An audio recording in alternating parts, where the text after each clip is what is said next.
Nous vous accueillons ici à Toulon.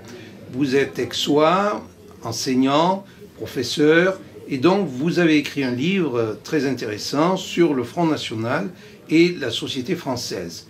Donc nous vous demandons tout simplement de vous présenter d'abord en quoi ce sujet sociologique et politique vous a intéressé et que développez-vous dans ce livre. Vous allez donner bientôt la conférence à la tribune et nous parler en profondeur de ce sujet. Oui, alors ma formation, c'est la philosophie. J'ai été professeur de philosophie pendant 15 ans.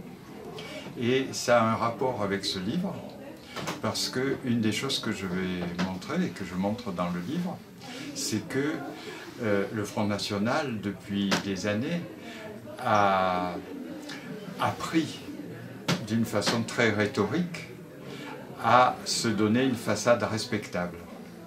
Mais en travaillant sur son langage, sur la façon dont il exprime ses idées, en fait, on peut déconstruire cette façade et montrer que derrière une image respectable, il y a des idées en fait extrêmement radicales de droite, d'extrême droite, qui sont inquiétantes. Mais pour le montrer, il faut faire tout un travail qui est un travail de philosophe, c'est-à-dire de voir ce qu'il y a derrière les concepts, derrière les évidences, derrière la façon dont on associe les choses les unes aux autres, et reconstituer l'histoire, les débats qui ont eu lieu autour de ces notions. Voilà, c'est une des parties du livre. L'autre partie étant de réfléchir à ce qui fait le succès du Front National. D'où vient le fait qu'il a tellement de voix aux élections.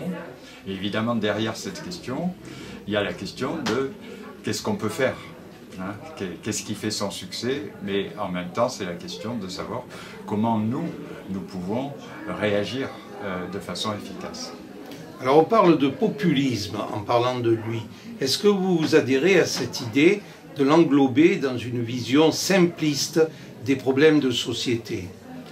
Alors populisme, je montre dans le livre que non, c'est un terme qui est tellement flottant et qui est tellement utilisé par les uns et par les autres que c'est un terme qui est totalement, qui ne peut absolument pas nous permettre de comprendre ce qu'est un mouvement particulier.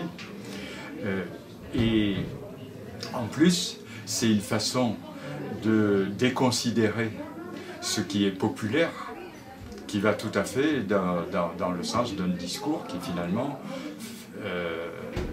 favorise le Front National. Est-ce que vraiment le Front National est le parti du peuple qui le dit? Moi je montre que non. D'autre part, on a dit souvent qu'il a été instrumentalisé.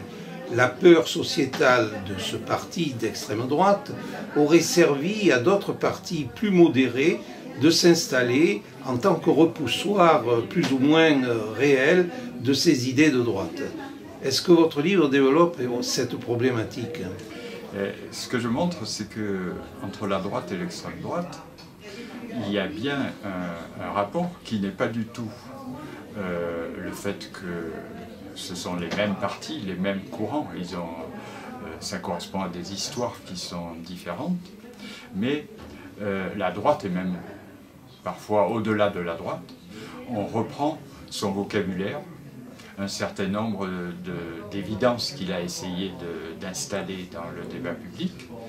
Et de ce point de vue, chacun essaye d'instrumentaliser les autres, mais globalement, ce qui se passe, c'est que le vocabulaire qui au départ était un vocabulaire du Front National est devenu notre vocabulaire. Tout le monde parle d'identité, de français de souche, etc. Aujourd'hui, ce n'est plus seulement le Front National qui le fait. Et de ce point de vue, on a un travail à faire qui est un travail pas seulement sur le Front National, mais bien plus large. Et du point de vue de ces questions d'efficacité, qu'est-ce qui est efficace, pourquoi le Front National a autant de succès, une des choses que je montre, je peux dire je démontre, c'est qu'il n'a de succès que là où il trouve des relais dans la société. Là où il est tout seul, ce que je montre, c'est toutes les campagnes où il s'est retrouvé tout seul sont des échecs. Il n'a de succès que là où il trouve dans la société des courants d'idées, des façons de parler, des formes de politique qui lui servent de relais. Tout le monde sait comment le discours sur l'immigration, sur la sécurité, qui était au départ un discours spécifique du Front National, est devenu un discours extrêmement banal. C'est là où est le danger. Hein. Les stratégies, finalement, sont éphémères. Par contre, le poids de cette idéologie qui pénètre bien au-delà du Front National, elle a un effet qu'on peut observer politiquement.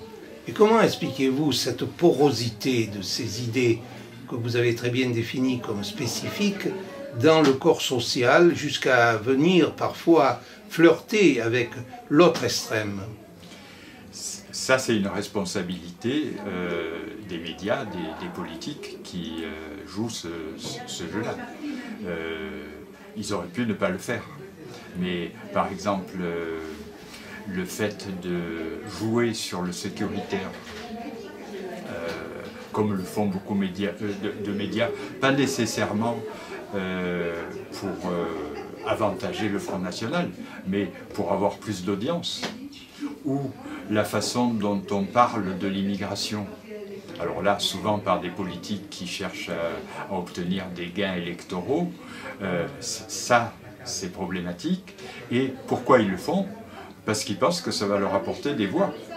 C'est purement... là, oui, on peut parler d'instrumentalisation.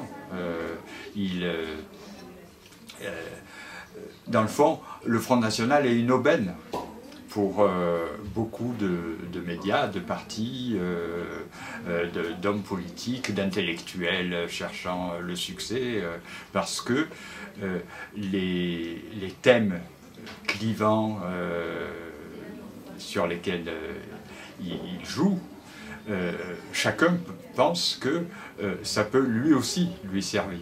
Hein, le discours sur l'immigration, ça sert à vraiment un nombre impressionnant de gens aujourd'hui.